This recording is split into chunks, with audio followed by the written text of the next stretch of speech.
औरंगाबाद खंडपीठानं राज्य निवडणूक आयोगाला दणका दिलाय। शेवटच्या क्षणी निवडणूक रद्द करण्यावर राज्य निवडणूक आयोगानं न्यायालयाने ताशेरे ओढलेले आहेत। राज्य निवडणूक आयोगाचा सावळा गोंधळ बरा नाही असं कोर्टाने म्हटलंय। पुढच्या आठवड्यामध्ये राज्य निवडणूक आयोगानं निवडणूक गाईडलाईन्स तयार कराव्यात असंही निर्देश कोर्टाने दिल्याचे कळते। तर ही महत्त्वाची अपडेट आहे निवडणुकांच्या बाबतीत समोर येते आहे।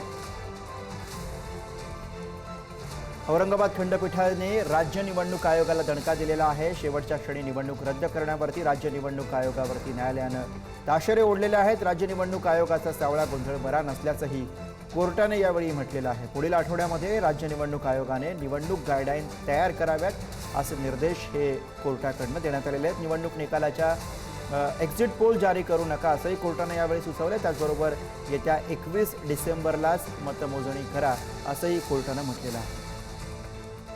तर राज्य निवडणूक आयोगाच्या कारभारावरती कोर्टाने ताशेरे ओढलेत आणि यावेळेला निवडणूक आयोगाचा हा सावळा गोंधळ बरा नव्हे असं भाष्य कोर्टाकडनं केलं गेलं। शेवटच्या क्षणी निवडणूक रद्द करणं यावरती न्यायालयानं भाष्य केलेलं आहे आणि याच विषयी आपण अधिक बोलूया। प्रतिनिधी शिवाजी काळे याविषयी आपल्याला अधिक सांगतात। शिवाजी, अगदी ज्या पद्धतीने नागपूर खंडपीठाचे आदेश होता त्याच पद्धतीने आता हा नवीन आदेश आलेला आहे। या नवीन आदेशामध्ये या निवडणुकांच्या संदर्भामध्ये एक्झिट पोल घेता येणार नाही।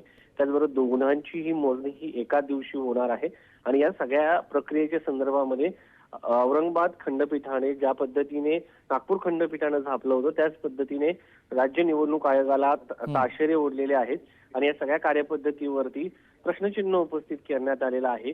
अशा पद्धतीने निवडणुका समोर असताना ज्या पद्धतीने एक दिवस अगोदर निवडणुका स्थगिती देण्यात आली आणि त्या पुढे ढकलण्यात आल्या, या सगळ्या प्रश्नावरती आता एक नागपूर खंडपीठ असो की औरंगाबाद खंडपीठ असो या दोन्ही ठिकाणी जे आहे एक ताशेरे ओढण्यात आलेले आहेत आणि आता याच्यावरती राज्य निवडणूक आयोग याच्यातून काही धडा घेणार का हा सगळ्यात मोठा प्रश्न आहे। कारण भविष्यामध्ये जिल्हा परिषद आणि महानगरपालिकांच्या निवडणुका होणं बाकी आहे। त्या दृष्टिकोनातून हा निर्णय महत्त्वाचा म्हणावा लागेल।